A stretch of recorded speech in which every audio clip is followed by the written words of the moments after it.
Yetu nzuri sana hii nyumba, ni kali sana, safi kabisa, iko barabarani kabisa, iko ndani ya place peke yake. Ndio unavyoona hii nyumba ni safi kabisa, tamu kama sukari. Ngira yake ni safi kabisa hivi, unajitegemea yenyewe, ushei na mtu chochote. Kwanza kutoka barabara ya rami, nyumba safi kabisa hii. Ndio road moja kali sana, safi. Naona tamu sana hii jamani, tamu sana. Kwa budi kama hivi unavyoona hivi. Hapa hivi tunakutana na sebule kubwa.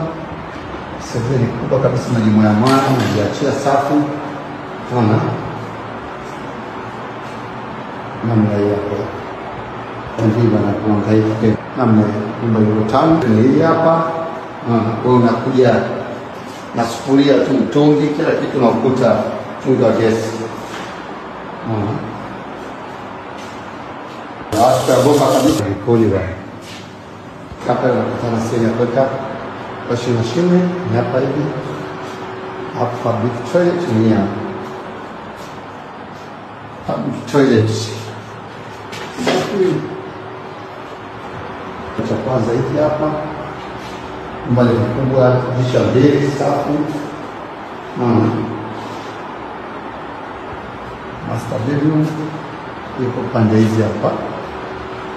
Master kubwa kabisa. Naona bwana, choo bwana ni cha kuchuchumaa, lakini ukitaka kukaa unaweza kuweka mwenyewe. Unabadilisha au unakuja kuungana na nyumba, mambo yanakuwa safi. Namna hiyo. Kwanza kutoka barabara ya rami, karibu sana mteja wangu.